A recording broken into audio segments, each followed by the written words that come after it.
Not working yet? Working?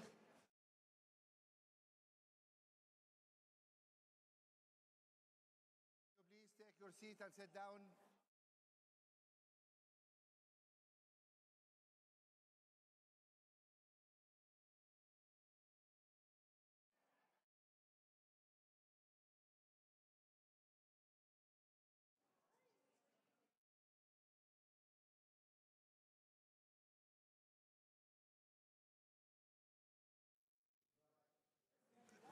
Can we start, please? I think the lunch maybe was too heavy, or next time we should only have sandwiches or something quick.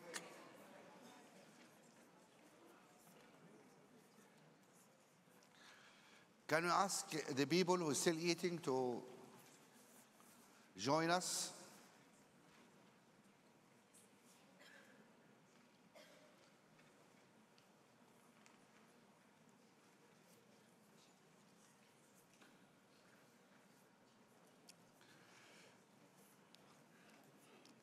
Right. Right now, we have really a different kind of conversation, and it's a conversation with somebody who runs an organization. Probably you have never heard of it. This organization is called OGP, the Open Government Partnership. Those who know this organization, raise your hands, please. Actually, it's not bad, about 25%. Okay. This is a very important organization, and we thought it's really important for us in Africa to know about this organization and to get engaged with that organization. So please welcome Sanjay Pradhan here, the Chief Executive of the partnership, and we're going to have a nice discussion, I hope. Welcome.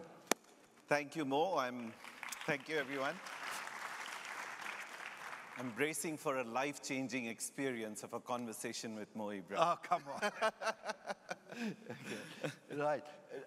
I think you need to start really to explain to people, what is this, what exactly is OPG? Okay. How it came about, whose idea was it? Okay. And what you guys doing? Okay. Thanks, Mo. So the Open Government Partnership, or OGP for short, is very much about the kind of social contract we've been discussing in the last 2 days. So what it is fundamentally is it is a partnership between reformers in government that you have been honoring through this session, but it's a partnership between them and civil society and citizen groups. And what happens in OGP is they come together and they together co-create and implement very concrete actions to make governments more open, transparent, participatory, and responsive to citizens so they can deliver better services to their citizens.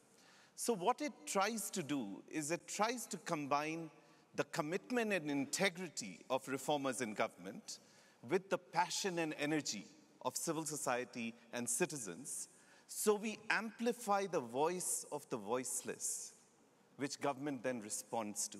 So you know the structure of the sessions today is about the supply and demand and then the social compact. This is certainly focusing on supply by honoring and empowering reformers in government, but it's focusing on demand not as a passive recipient of services, but as engaged citizenry, a citizenry that shapes and oversees government. But fundamentally, it is about supply responding to demand, right? It is about, so we close the feedback loop. So it's a new social compact of sorts, which is about government responding to an engaged citizenry. So you asked about what it is and how it was formed. How it came about, whose idea was it? Okay, so this was, OGP started in 2011 at the UN General Assembly, on the sidelines of the UN General Assembly. And 8 heads of states and 9 civil society leaders came together to bring to bear this idea. The 8 heads of states had 5 southern countries from the global south, including South Africa, which is right here, And by the way, South Africa and Nigeria are both on our steering committee today. But at that time, it was 5 countries from the global south, 3 from the global north, including President Obama, who was very passionate about this. And in his words, the objective of OGP was to ensure that government truly serves its citizens rather than serving itself. So those were the heads of states, and then there were 9 civil society leaders. Fast forward to today, Mo, and this partnership has grown really rapidly.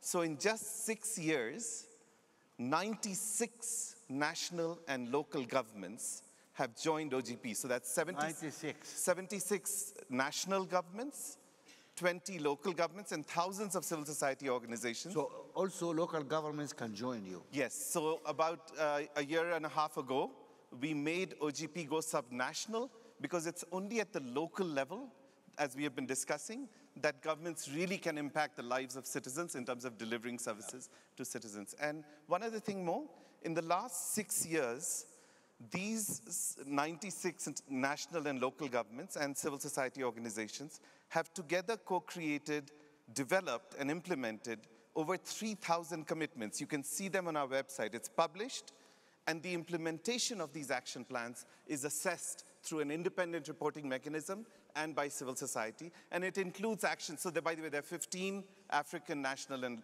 local governments. We can talk more about that later. We obviously want it to grow. And it's in areas like opening up all contracts, that's the intention or ambition in Kenya and Ghana, or making company ownership transparent in South Africa, or in Sierra Leone on issues that touch people's lives, disclosing data on gender-based violence. So it's a variety of things, and if you like, we can discuss some of the results that we are seeing. Right, but what about the process? I mean, so you have all those countries members. Yes. And you have a lot of civil society who are also members. Yes. Now, as I understand, each government who signed up yes. is required each year yes. to come forward and say, I commit in the next 12 months to open this area or this area or this area, correct? That's right. And then your technical team will assess what the government done or not, and will consult with civil society in that country to make sure that the government has been honest and is done already. Is that correct description? It's a slight variant of that. Mo. Okay. So let me take you through an actual story. Yeah. To give you an example. Okay. And then, if you like, we can discuss what are the kinds of results. So, how many of you remember the London Anti-Corruption Summit? Yeah. At the London Anti-Corruption Summit, Nigerian President Buhari announced that Nigeria then would be the 70th country to join OGP. Yeah. So what does that mean then? Every country that commits to join has to develop an action plan for 2 years.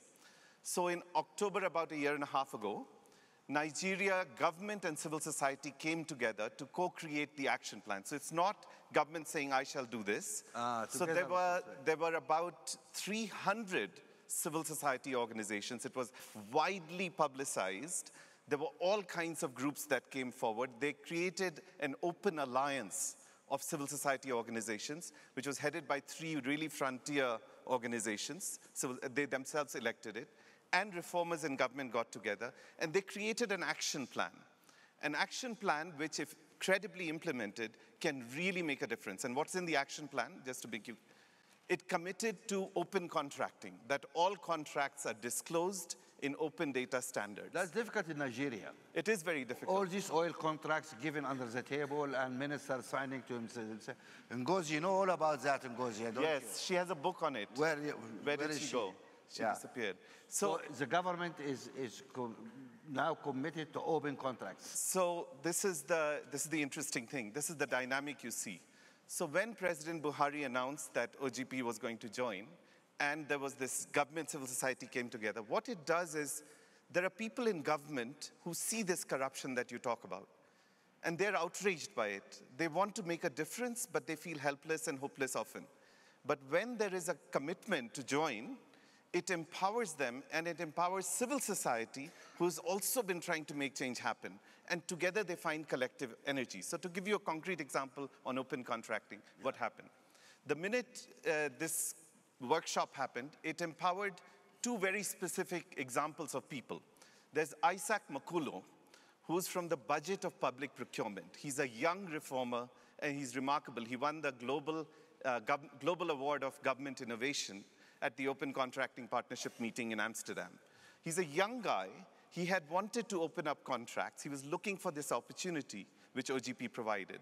On the other side of the equation, you have Semba Nyage, who's a young, very impressive leader, woman leader of civil society, PPDC, which had been pushing to open up government contracts because they saw money being looted. They came together and made a commitment to open up all contracts. Now, this is no easy task, as you say. So what this young guy, Isaac, did on the government side, he leveraged the President Buhari's commitment to start to build an internal consensus. There was a lot of resistance to reform. And he's written up his story, and I can share it with people. He started to build a consensus. The president said, we have to do it. These are the benefits if you open up the contracts. We'll have more money for health and education and so on.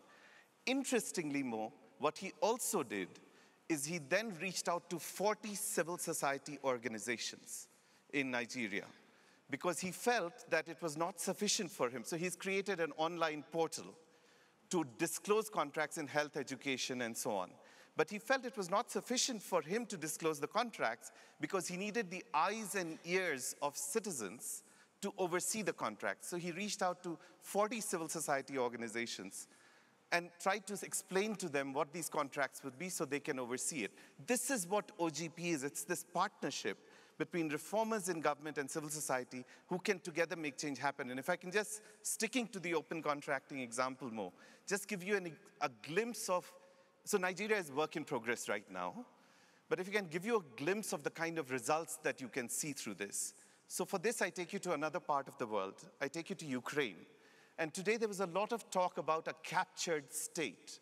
Yeah. So if you look at the former Soviet Union countries, they are captured by oligarchs, we know. Absolutely. So in the face of massive scandals, of massive kickbacks and looting through 1 kilometer of road costing, through procurement processes, $2.5 million, I mean, it's just completely outrageous looting of the state. A young set of reformers from government, we call him the rock star minister. He looks like a rock star. There is a civil society leader, he's a young tech guy, and the private sector together came and created Prozoro. Prozoro means transparency in Ukrainian. And what it does is it discloses all contracts in open data standards, which is what Nigeria is striving to do. So it's searchable by the public. So you make the citizenry the eyes and ears of this project. Watch out. The interesting thing that Ukraine did is they then went to Dozoro, which is the second generation of this. What Dozoro does is it empowers citizens to see these contracts and flag if they see a suspicious contract, which never got implemented. And they can then report this violation, the government responds to these concerns. And what's the result we are seeing in Ukraine?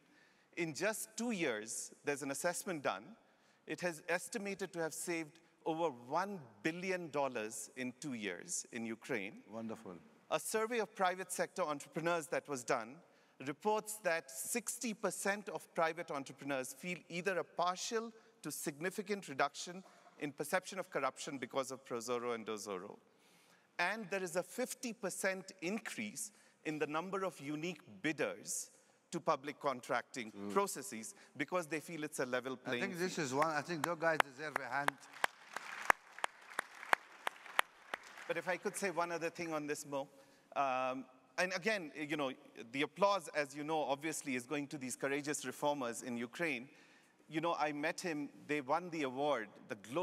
You were there, Mo, at the Global Summit in Paris, which President Hollande, French President Hollande convened. This won the Global Innovation Award on Open Government. And I spoke to the young civil society guy who created this, and he won the award. And he said, you're seeing me today, you may not see me the next time, because I have threatened so many power structures that this is going to be, in terms of Ngozi's book, Fighting Corruption is Dangerous. But the hope comes from this. Propelled in part with really transformational results like this, you're now seeing, I'm not kidding you, 30 countries have embraced open contracting, 30 countries, including 6 in Africa. So the challenge for us is to implement it. There's one other story I wanted to share with you, if that's all right, Mo. You have many stories, it seems. Yeah, we're here till tonight, no problem. No, I mean, just stop me. No, go ahead. So I want to share with you a story of impact right here in Africa. I mean, that was an example which has matured in Ukraine. But I want to give you an example from Africa. And I take you to the state of Kaduna in Nigeria. And so there, a government audit found that a hospital that had been promised to the citizens and had been funded and contracted only existed in paper. Okay, so this was a ghost hospital. So looking at this, and again in the spirit of the session today, a courageous reformer from government, his name is Muhammad Abdullahi. He's actually the Commissioner of Budget and Planning.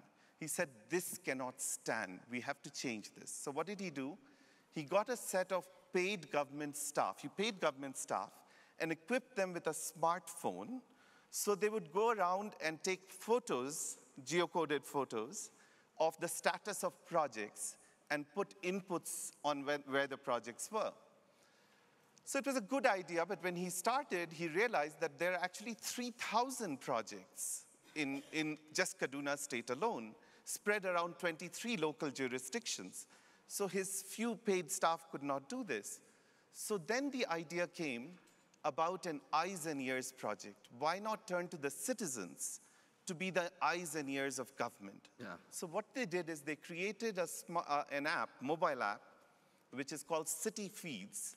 So an individual citizen can download it and can see through the app, within a 2-kilometer radius, what are all the projects that were supposed to be funded and implemented, where they're located. Yeah. They can give a feedback real time. They can take a photo, upload it. It immediately goes to the office of the governor and to the state legislature simultaneously, which the government then has to take action on. And to address the issue of marginalized groups who may not have a smartphone, who may not have the internet connectivity, they have also had a radio version of this, community radio version of this, and traditional town halls. But the interesting thing, and I was just with Muhammad Abdullahi, I'm coming from Italy yesterday, where we had a gathering of open government reformers, and he was sharing with me 3 results of impact, which are quite interesting. The first result has been a record level of completion of public service infrastructures.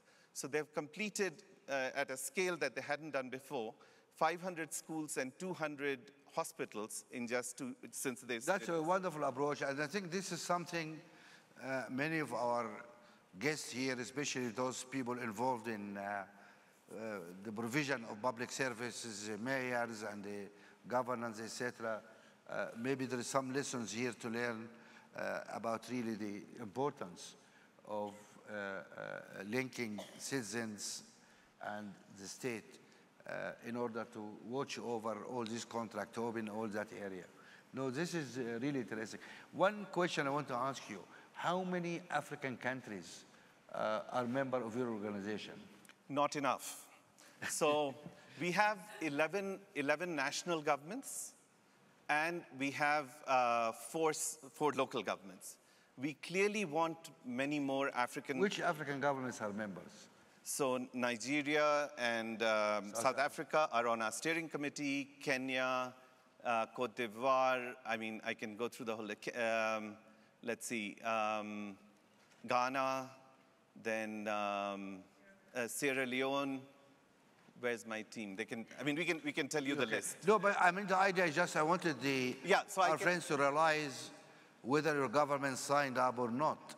And you have a legitimate question to say, this is something we should all be members of, because that helps open the government for the citizen and enforces really transparency. So that's something for people to mull and to see how they can, of course, visit the website of OGP and see the countries which are members and what the, I understand you publish also all your case studies. And, we do. But just on the joining, we really want to invite many more countries to join. Just to share with the audience here a bit more specificity on this. So OGP has, the idea was to welcome countries with a relatively low bar, but then encourage them to do better. But to have a low bar so that you're inviting people who have a minimum level of openness. Yeah. So unlike other things, this has 5 eligibility criteria. But they're very low bar. So it's open budget, fiscal transparency, but it's really, do you publish your budget? Access to information, asset disclosure, civic engagement, and civic space, so, the ability of civil society to operate. Now, as it happens more, in terms of encouraging more African countries to join, there are a set of countries that are eligible, that can join right away, and I can just mention some of them. Senegal, Mozambique, and Zambia are 3 countries that are eligible that can join, and they would be most welcome. Senegal, Mozambique, and Zambia. And Zambia. And then there are another set of countries that are just a step away. If they take a certain action, like publish a budget or make an access to information law, they can join.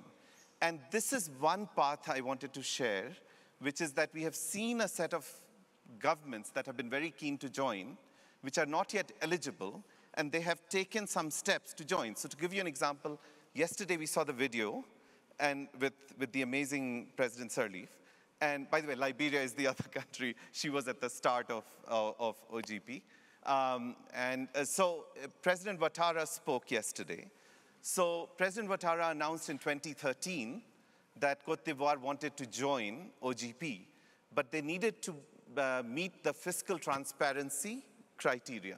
So a set of partners worked with Côte d'Ivoire, and over a period of time, they actually developed, they not only joined OGP, but Côte d'Ivoire is doing something now very interesting, which is leading the rest of the world on the fiscal area. What really? They've done is they have a participatory budgeting commitment to get to give a line item of a budget which citizens can vote directly on. Really? And in that, they are empowering women to participate, and so that women can set the budget priorities to meet the needs of local communities. In the case of Morocco, Morocco just joined this week, OGP, okay. Morocco just joined this week, and Sierra Leone joined a few years ago by passing an access to information legislation, which was the one step between them. But now Sierra Leone is doing its 3rd action plan, and Morocco, so it's an invitation to countries to approach us, and those leaders, influential leaders who are here. They need to qualify. They need to qualify, but we can work with them. But the low bar is not... It's a low bar. We can work with them to apply. Right. And the last thought here is that there is an important opportunity for Africa on open government. So we are in a year where the African Union has made a commitment that anti-corruption would be the principal focus of the African Union. Now, this is, of course, heading into Mauritania in early July at the AU summit. African leaders will decide what they want to commit to. The one thing I wanted to suggest is that OGP provides a very grounded, action-oriented platform to take high-level political commitment and turn it into country-level action plan between government and civil society. So at the London Anti-Corruption Summit, if you remember, there were 43 countries that made lofty commitments. 20 of them we have followed through OGP action plans, including a set of African countries. There are 5 of them that are doing beneficial ownership transparency, meaning that a lot of the money that's stolen is stashed in shell companies. So can we make sure who the real owners of companies are? South Africa, Kenya, Ghana, Liberia have commitments on beneficial ownership transparency. So it's an invitation. How many of them made the commitments? 20 of them made the commitments in London Anti-Corruption Summit, and in 20 of them, there are about 60 actions that are actually reflected in OGP action plans from the London Anti-Corruption Summit. So it's just an invitation that if you take AU's commitment to anti-corruption, OGP, African OGP countries offer an opportunity to turn that, so it's not rhetoric, so it's not empty words. Actual. With civil society, and we are like an implementation and accountability arm of these commitments. Implementation, because you have an action plan. Accountability, because you have civil society as your partner that watches and says, did you do what you said you would do? And finally, we have an independent reporting mechanism where we hire local researchers every 2 years to go to the country and assess, this was your published action plan. Did you do what you said you would do? Yeah. And we publish that report. So that's why it becomes an implementation and accountability. And also OGP can reinforce African mechanisms like APRM. So APRM is a really powerful mechanism to give long-term, medium-term directions to governments. But OGP can support APRM. Eddie is here, I just saw him. OGP can support APRM by taking the long-term recommendations, turning it into 1 to 2 year action plans to implement it, and the learning from that can go into the next APRM. Are you in communication with the APRM? Yes, of course. We have some I'm meeting Eddie tomorrow, and we've had mayors. No, this is wonderful. Before we go to, we'll open to some question. We are an open government anyway. We must open. I just want to raise one point, which is very important. This organization actually is funded 50% by governments and 50% by citizens, Okay. Right. NGOs. Okay. So that's a good question, Mo. The bulk of OGP, if you think of it, are actions that are funded domestically by countries, right? So Actions. Actions are funded domestically by countries. So if it's Kenya that has an action plan or Liberia's action plan, it's government and civil society coming together. But And the body, your so on the organization. support unit, so we call there's a secretariat or a support unit. Secretariat, yeah. So that has a funding mechanism which is 30-30-30. So 30%, this is like, it's a multilateral. So there are country contributions, country dues. So a set of countries, around 50 of the countries, contribute annual dues, just as they do to the UN or the World Bank and so on. The other 30% are from foundations, Omidyar, OSF, Hewlett, and others. And then we have another 30%, which are bilateral donors. Like DFID, France, Canada, and others are supporting. But I did want to say one thing, which is a broader thing, not so much on funding. But if you look at it today, we need, whether it's OGP or other such things, we need this more than ever before. Because we talk about public service delivery, but we also meet at a time when authoritarianism is on the rise. There have been attacks on basic civic freedoms in over 100 countries. Yeah. And there's a rise of authoritarian regimes more generally. And the traditional champions of open government, whether it's US, all the countries that founded us have gone through dramatic transitions. US, UK, but Brazil, Philippines, Mexico. And so the traditional champions of democracy and openness are not there anymore. Yeah. So what we are looking to do is to stitch together a new coalition of global leaders, government, civil society, private sector, that stand for democracy and openness. So we're very fortunate that we have Macron, was our previous co-chair. It's like the G20, G7, etc. Georgia is the present chair. Prime Minister Trudeau will take over the next chair. We have South Africa, Nigeria, Germany, Argentina, Colombia. You have to think about a new global coalition, and that's why we need more African democracies to join, to strengthen this coalition as a countervailing force against the rise of authoritarianism. Well, I think that's very informative. And do you feel that more African countries should join those guys? What's your feedback? Yeah?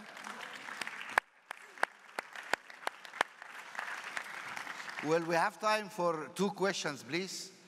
Anybody want to raise a question? Yeah. Mike, please. Thank you. My name is John from Tanzania.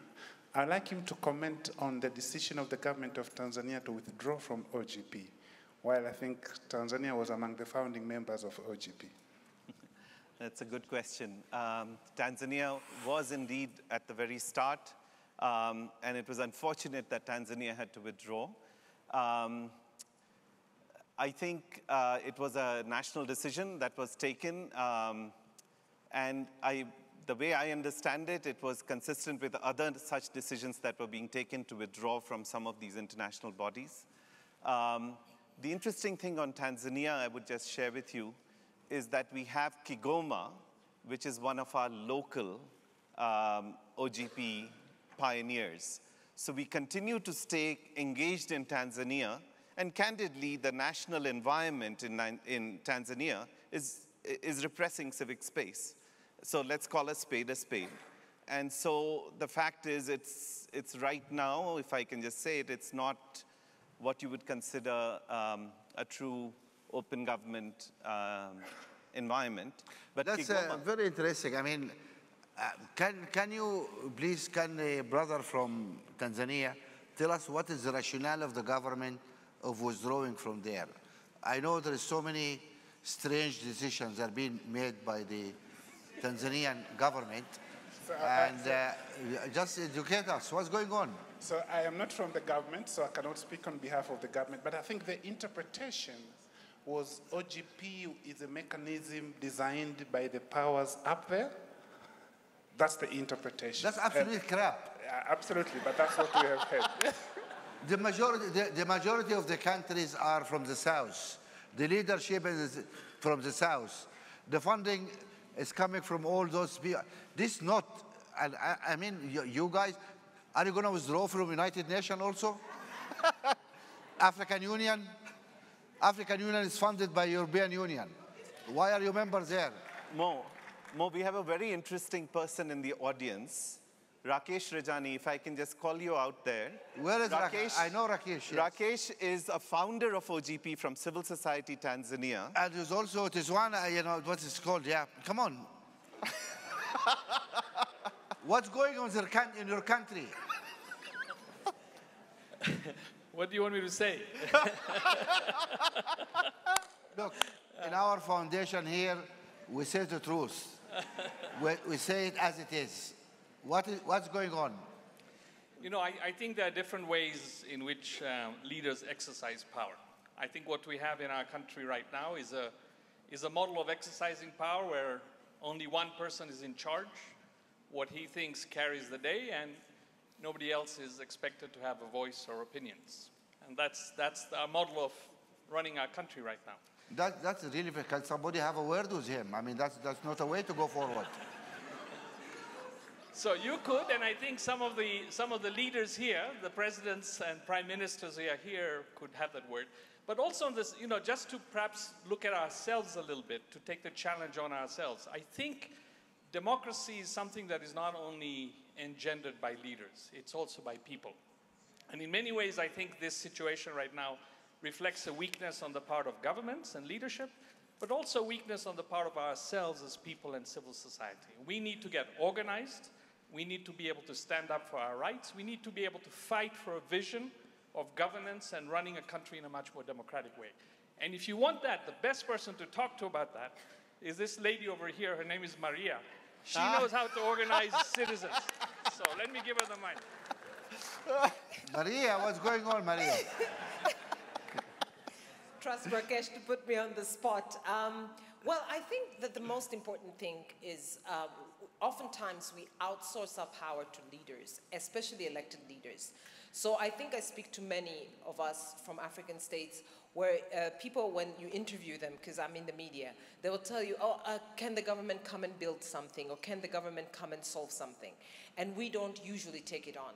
So one of the things that I completely believe in, and I've been saying for many years, is that we need citizens who are active. So we call them active citizens. And with that, we have organized ourselves on the new digital platform, and we have a hashtag called Change Tanzania.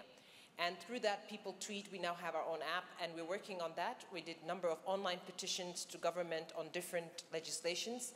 But we must be very frank that we face challenge currently, because as Rakesh very rightly put, the approach is very different. It's a top-down.